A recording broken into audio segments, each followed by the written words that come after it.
Halo semua, selamat datang di channel Kimia First. Di video kali ini, kita akan melanjutkan pembahasan mengenai soal-soal olimpiade di bidang kimia di tingkat kabupaten kota pada tahun 2015. Pada video kali ini, kita akan fokus membahas soal lanjutan, yaitu soal nomor 21 sampai nomor 25. Baiklah, tanpa berlama-lama lagi, langsung saja kita mulai dari nomor 21. Untuk soalnya, aldehid dan keton dihasilkan secara industri oleh katalitik oksida alkena. Seperti etanol dibuat di industri petrokimia dari etena seperti persamaan reaksi berikut. Proses ini juga dipakai di industri untuk membuat 2-butena. Yang menggambarkan struktur senyawa yang dapat dihasilkan 2-butena adalah soal ini masuk ke dalam materi senyawa organik yang dipelajari di kelas 3 SMA. Pada soal dijabarkan bahwa ikatan rangkap alkena mengalami reaksi adisi atau pemutusan ikatan, sehingga salah satu C-nya nantinya akan mengikat CO rangkap 2 atau gugus C karbonil dan C sisanya mengikat 1H. Oleh sebab itu, yang mengalami reaksi dalam senyawa 2-butena yaitu pada karbon yang memiliki ikatan rangkap. Persamaan reaksinya adalah sebagai berikut. Pertama, kita gambarkan terlebih dahulu senyawa 2-butenanya, lalu mengalami oksidasi dan terjadi pemutusan ikatan rangkap pada gugus alkenanya dan menjadi gugus CO rangkap 2 atau gugus keton.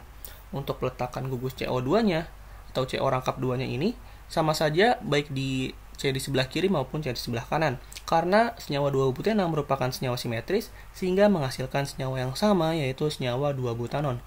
Oleh sebab itu, jawaban yang paling tepat adalah opsi yang C. Selanjutnya, kita ke nomor 22. Soalnya yaitu, di antara senyawa berikut yang dapat dibuat dari reaksi antara bromoetana dengan kalium sianida dan kemudian produk yang terbentuk direduksi lebih lanjut adalah, pada soal ini terjadi dua reaksi, yaitu reaksi substitusi nukleofilik pada reaksi pertama dan reaksi reduksi di reaksi kedua. Pada reaksi pertama, gugus Br digantikan dengan gugus sianida dari kalium sianida. Lalu di reaksi kedua, gugus sianidanya mengalami reduksi menjadi gugus amina. Untuk lebih jelasnya, berikut adalah reaksinya. Dapat dilihat pada gambar di mana gugus Br digantikan oleh gugus Cn, lalu gugus Cn ini akan mengalami reduksi menjadi gugus NH2. Tetapi yang perlu diingat di sini adalah bahwa hanya N-nya saja yang mengalami reduksi dan bukan keseluruhan gugus Cn-nya. Sehingga di akhir reaksi didapatkan satu tambahan atom C yang membuat produk akhirnya adalah senyawa 1-amino propana. Oleh sebab itu, jawaban yang paling tepat adalah opsi yang D. Kemudian kita ke soal selanjutnya, yaitu soal nomor 23. Soalnya yaitu produk yang akan terbentuk jika propenaldehid dioksidasi dengan KMnO4 pada suhu ruang adalah. Pada soal ini yang perlu kita tahu dan perlu kita ingat adalah senyawa KMnO4 merupakan senyawa oksidator kuat.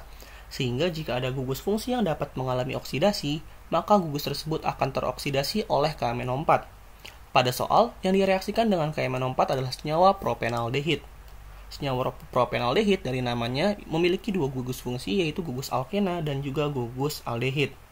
Senyawa alkena dapat mengalami oksidasi dengan cara ikatan rangkapnya putus dan mengikat dua gugus OH. Sedangkan untuk aldehid dapat teroksidasi menjadi asam karboksilat, sehingga reaksi lengkapnya adalah sebagai berikut. Pertama-tama, kita perlu tahu terlebih dahulu letak dari ikatan rangkap alkenanya. Ada dua kemungkinan, yaitu C nomor 1 dan peletakan gugus alkenanya pada C nomor 2. Akan tetapi, jika ikatan rangkapnya berada pada C nomor 1, C tersebut akan memiliki 5 ikatan, dan hal tersebut tidak mungkin terjadi, sehingga ikatan rangkap alkena akan lebih masuk akal jika ditempatkan di C nomor 2, yang mana pada gambar, kita bisa lihat pada gambar yang atas. Ketika kita sudah tahu struktur awalnya, selanjutnya kita bisa tentukan di mana reaksi oksidasi pada struktur tersebut. Oksidasi pertama terjadi pada gugus aldehid yang mengalami perubahan menjadi asam karboksilat. Sedangkan oksidasi kedua terjadi pada ikatan rangkap alkena yang mengalami adisi dan mengikat dua gugus OH pada CC yang mengalami pemutusan ikatan. Sehingga jawaban yang paling tepat untuk soal ini adalah opsi yang A. Kemudian kita masuk ke soal nomor 24. Soalnya yaitu produk yang dihasilkan jika 3-metil-1-pentena direaksikan dengan Cl2 dengan adanya sinar UV adalah. Soal ini membahas tentang reaksi antara alkena dengan senyawa halida. Reaksi antara alkena dengan senyawa halida dapat terjadi dalam dua kondisi, yaitu dengan bantuan UV atau tanpa bantuan sinar UV. Untuk reaksinya adalah sebagai berikut.